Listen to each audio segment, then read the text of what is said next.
하나님의 말씀 가운데 나오신 모든 미랄의 성도님들을 주님의 이름으로 축복합니다. 오늘 주시는 하나님의 말씀이 듣는 모두에게 놀라운 능력이 되는 귀한 하루 되시기를 간절히 원합니다. 오늘 말씀은 민수기 11장 1절에서 9절까지의 말씀입니다. 주님께서 들으시는 앞에서 백성들이 심하게 불평을 하였다. 주님께서 듣고 진노하시어 그들 가운데 불을 놓아 진 언저리를 살라버리셨다.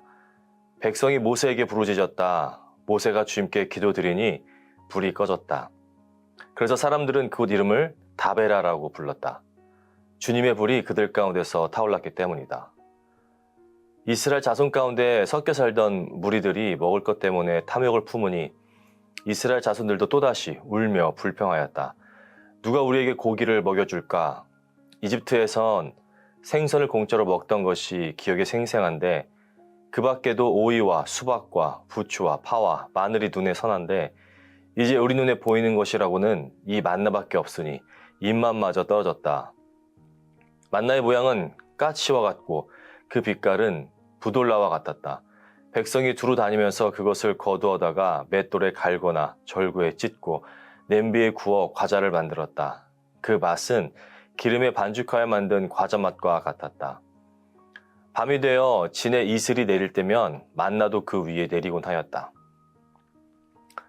이스라엘 백성들은 이제 역사적인 여행을 떠나게 되었습니다. 여호와 하나님께서 제사를 드리고 하나님 앞에 봉헌식을 올리고 유월절을 지켜 행했습니다.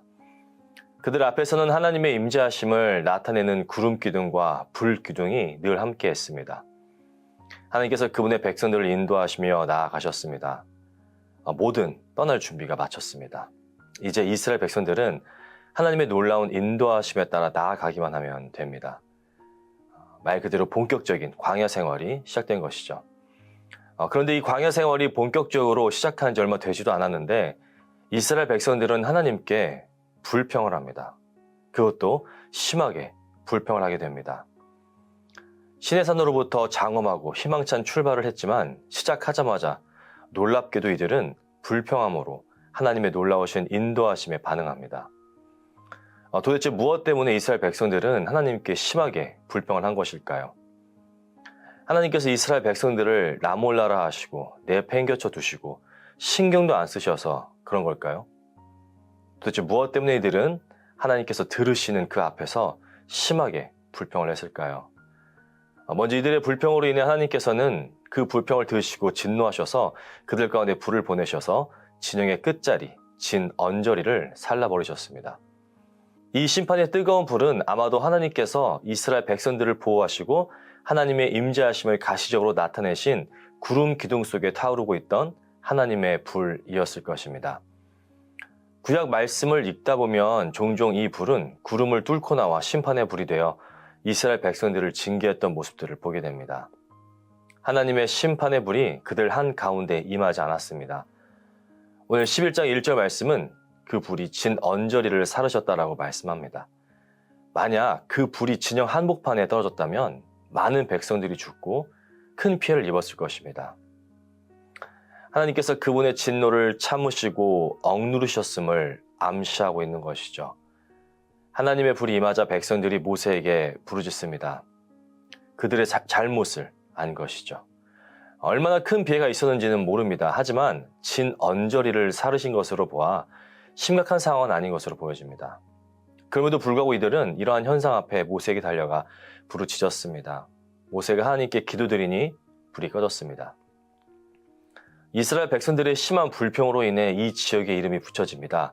3절 함께 보시겠습니다. 그래서 사람들은 그곳 이름을 다베라라고 불렀다. 주님의 불이 그들 가운데서 타올랐기 때문이다. 이들의 불평으로 인해 이 지역의 이름은 다베라라고 불려집니다. 다베라의 의미는 불붙음, 또 타오름이라는 뜻을 가지고 있습니다. 이들의 불평, 불만으로 하나님께서는 불로 그분의 진노를 드러내셨고 그로 인해 이 지역의 이름은 다베라라는 영구적으로 후손들에게 기억될 아주 수치스러운 이름으로 남겨지게 된 것이죠. 4절 말씀은 이스라엘 가운데 섞여 살던 무리들이 다른 것도 아닌 먹을 것 때문에 탐욕을 품는 두 번째 불평에 대한 내용이 등장합니다. 이스라엘 가운데 섞여 살던 무리들은 아마도 이스라엘 백성들이 이집트에서 나올 때 이스라엘 백성들과 함께하기 위해 나온 다양한 사람들입니다. 이 말씀을 보고 알 수 있는 것은 먼저 이스라엘 민족은 구약 때부터 이미 혈통을 넘어 그 누구나 할례를 받게 되면 언제든 언약 공동체 안에 합류할 수 있었다는 것입니다. 그런데 지금 4절 말씀에 보시면 그렇게 언약 공동체 안에 합류했던 이스라엘 자손 가운데 섞여 살던 무리들이 먹을 것 때문에 탐욕을 품게 됩니다. 그들의 옛 모습, 구습을 청산하지 못하고 이스라엘 공동체 안에서 무리를 일으키게 됩니다. 이것을 시작으로 이스라엘 자손들도 불평하기 시작합니다. 4절입니다.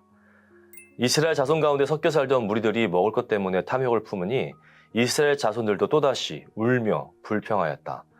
누가 우리에게 고기를 먹여줄까? 또다시 울며 불평하였다라고 말씀하고 있습니다. 또다시 운다란 의미는 마음이 돌아서서 울었다라는 뜻입니다. 결국 이들은 하나님으로부터 돌아서서 이들 가운데 섞여 살던 무리들과 한 마음을 품고 한 패가 되었다는 의미입니다. 하나님을 향한 이들의 음식을 향한 불평은 매우 구체적입니다. 5절에 보시면 이집트에서 생선을 공짜로 먹던 것이 기억에 생생한데 그 밖에도 오이와 수박과 부추와 파와 마늘이 눈에 선한데 라고 구체적인 내용이 등장합니다. 그러면서 하나님께서 이들에게 매일 공급해 주셨던 만나만 먹었더니 입맛마저 떨어졌다라고 말합니다. 지금 이스라엘 백성들은 자신들이 어디 고급진 여행을 떠난다고 착각하고 있는 것 같습니다. 이집트에서 노예 생활하면서 힘겹게 살았던 자들이 하나님께서 구원하셔서 인도하시니 그들이 마치 뭐라도 되는 것처럼 음식 투정을 하고 있습니다. 하지만 지금 이들이 주장하는 것들은 심한 과장에 불과합니다. 왜일까요? 이들은 이집트에서 부유하게 또 편안하게 살았던 자들이 아닙니다. 노역으로 인해 고통받고 힘든 삶을 하루하루 살아내던 노예의 신분이었습니다. 그런데 지금 5절에서 나열하고 있는 공짜 생선, 오이, 수박, 부추, 파, 마늘을 이들이 주장하듯 그렇게 풍족하게 먹었다는 것은 분명히 불가능했을 것입니다. 물론 이들이 이러한 음식들을 먹었을 수도 있습니다.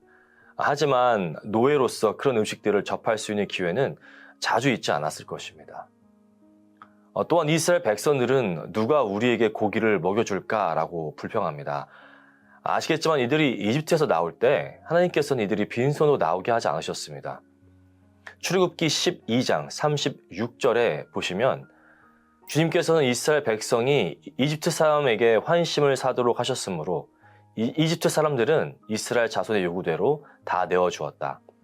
이렇게 하여서 그들은 이집트 사람들에게 물건을 빼앗아 가지고 떠나갔다라고 말씀합니다. 그리고 출애굽기 12장 38절을 보시면 그 밖에도 다른 여러 민족들이 많이 그들을 따라 나섰고 양과 소 등 수많은 집 짐승떼가 그들을 따랐다라고 말씀하고 있죠. 이들이 고기를 먹지 못했다라는 것은 거짓이죠. 이렇게 이들이 이집트에서 나올 때 양과 소 등 수많은 집 짐승떼를 몰고 나왔기 때문입니다. 하나님께서 이스라엘 백성들에게 이집트에서 나온 그 날부터 40년 동안 꾸준히 먹을 수 있도록 허락하신 만나를 이들은 우습게 보며 만족하지 못했습니다. 거짓으로, 불평, 불만으로 하나님께 범죄하였습니다.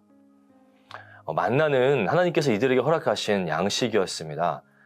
하나님께서 주신 것이라면 그것은 분명 이들이 먹었을 때 이들이 만족할 수 있는 충분한 음식이었을 것입니다. 또한 말씀해 보시면 아시겠지만 만나는 조리법도 다양해서 이스라엘 백성들이 기호에 맞게 알아서 원하는 대로 조리해서 먹을 수 있었습니다. 8절에 보시면 백성이 두루 다니면서 그것을 거두어다가 맷돌에 갈거나 절구에 찢고 냄비에 구워 과자를 만들었다. 그 맛은 기름에 반죽하여 만든 과자 맛과 같았다라고 말씀하고 있습니다.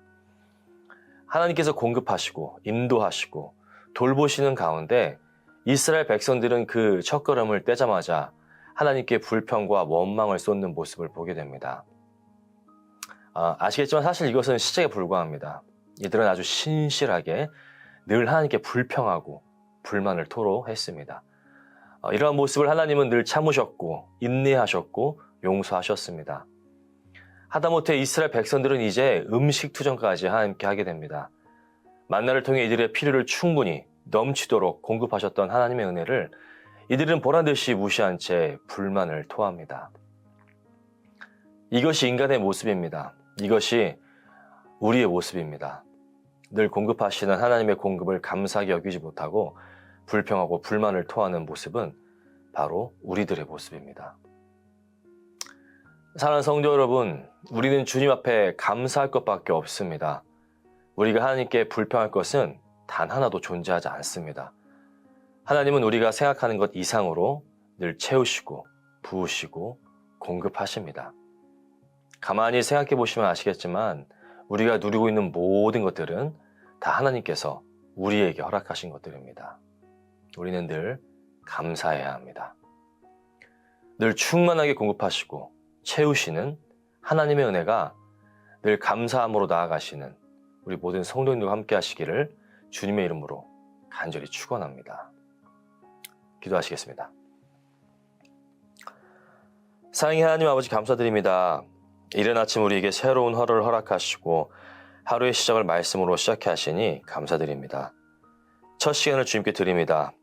이 시간을 통해 주님과 깊은 교제의 시간이 있게 하여 주옵소서.